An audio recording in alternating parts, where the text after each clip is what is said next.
Hi everybody, welcome back. Patricia here with another financial book review. Today we're talking about Love Your Life, Not Theirs by Rachel Cruze. Now if you follow me on Instagram, you know that I've been reading and it's like a boomerang effect. One book leads to another and then this recommendation and that recommendation, and so I have been busy reading and I've been loving it. So if you're unfamiliar, Rachel Cruze is the daughter of Dave Ramsey. She sort of made a name for herself, however, and she's kind of talking to the young millennial mom and anyone who's had issues comparing their lives with others, especially through social media. She talks about how she came home from a wonderful weekend getaway, saw pictures on Instagram of somebody who went to Greece and immediately thought she needed to go there. We've all experienced that. Additionally, she redecorated her apartment, loved the way it looked, and then saw all these beautiful homes and thought, I need to go buy more pillows. Who hasn't felt that? So she talks about the issue of comparing your life through money habits and how we can sometimes get into debt because we are kind of comparing. What I really like about this book is she approaches it through habits. She says that, you build habits over time. So as you start budgeting every month, it becomes a habit, sort of like the way you brush your teeth or make your bed or whatever you do that's a habit. It's like second nature. You don't even think about it anymore. And she says that you can create habits around finances and money in just the same way. Now, if you've read any of Dave Ramsey's reading or follow just about any person nowadays financially, this information is not totally new. Even the book I did 2 weeks ago, Recovering Spender, nothing totally groundbreaking or new, but it's unique because that person is telling you their experience. So everyone has their own voice and own perspective, and that's what makes this book more unique. She was raised after her parents claimed bankruptcy, so she had a totally different experience with money growing up than many of us, and she knows that you don't have to lose all your money in order to be wise with it. So maybe she hasn't had the hard knock life, but you don't need to know how to be smart with money. So when I first read this, I had not yet read this. Now this is Total Money Makeover by Dave Ramsey. He has several editions. This is the newest one. It is a library book. It's something that I think I want to add to my shelves, especially as I go on in my years and I need to refer back to some good advice. Having read both of these, I don't feel like they were redundant. I really don't. Sure, they both say don't use credit cards, pay off your debt, and they have basically the same order, baby steps that you should follow, but they're different stories and different perspectives. To give you a brief overview, her 7 money habits are quitting the comparisons, steering clear of debt, making a plan for your money, and that's when this book started to get really good for me. Making a plan for your money. Why am I saving all of this money? What's the plan? Where do I want to be in 20, 30 years? Where do I want my daughters to be? Have a plan. It's kind of like the mission statement. You've got to have a plan. You can't just go through life and let things happen. Sometimes you do need to take a little control. Talking about money, even when it's hard, with your spouse mostly. Saving like you mean it. And again, chapter 5 was one of my best chapters because I've had a savings account in my bank forever and it doesn't make any money. And she kind of goes into how to make your money work for you and grow faster, and what are the best avenues of savings accounts for college and for home funds and investing.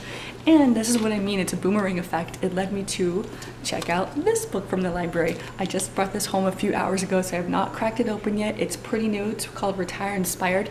Once I read it, I'll be talking to you about it, but she does recommend this in chapter 5. She ends with habit 6 and 7, think before you spend and give a little until you can give a lot. Think before you spend is huge, not only for finances, but for clutter. I talk about clutter and keeping a kind of clean home, and they go hand in hand. You don't want to waste your money, and even if it only costs you $1, do you need 25 little trinkets on one shelf? So I really love the idea of thinking before you spend. So I had the opportunity to go to a book signing, so not too far from my town. She was at a local Barnes & Noble. I dragged the family along, we made a day of it, and I was able to get her to sign my book. I don't know why, but I never had an author sign a book before, but this book really touched me. It kind of signifies a turning point in my financial life experiences, and it's kind of an important thing for this YouTube channel when I first started talking about money, so it's definitely a bit of memorabilia for me. So it just says to Patricia, Rachel, and she circled her scripture quote here in the beginning. But it was really neat to tell her that I liked the book, to tell her that I love chapter 5 especially, and I got a picture with her. So that was just sort of a little fan moment, and I'm really, really glad I did it. Something else kind of neat was while I was in line, I was actually standing next to a viewer of mine. So hi Delilah, if you're out there.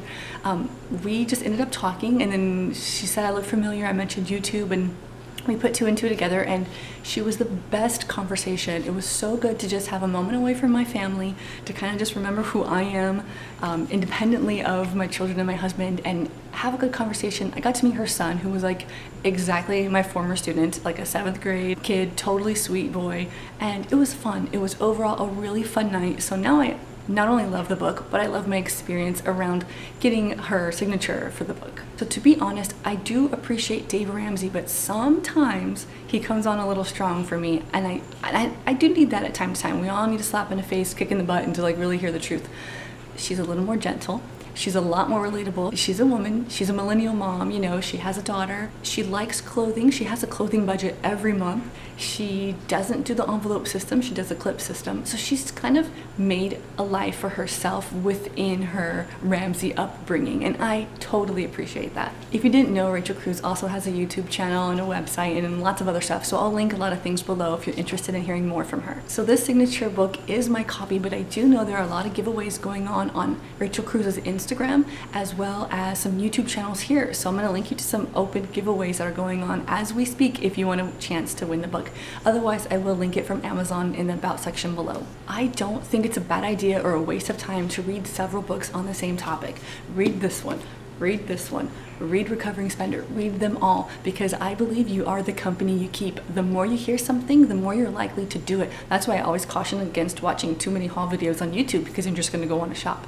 But listen to podcasts, go to good websites, watch solid YouTube videos. Once you know better, you do better. I think the wise Oprah used to say that. So get all the information you can, stay in the financial game, read a finance book at least once a year. So if you're looking for a good gift idea, something for yourself or for another one, I'm going to link the book below in case you want to pick it up. I do totally recommend it, even if you are pretty well versed in Ramsey speak and all the money and debt issues. I still think everyone can use a refresher. So thank you guys for watching. I'll see you in the next one. Bye.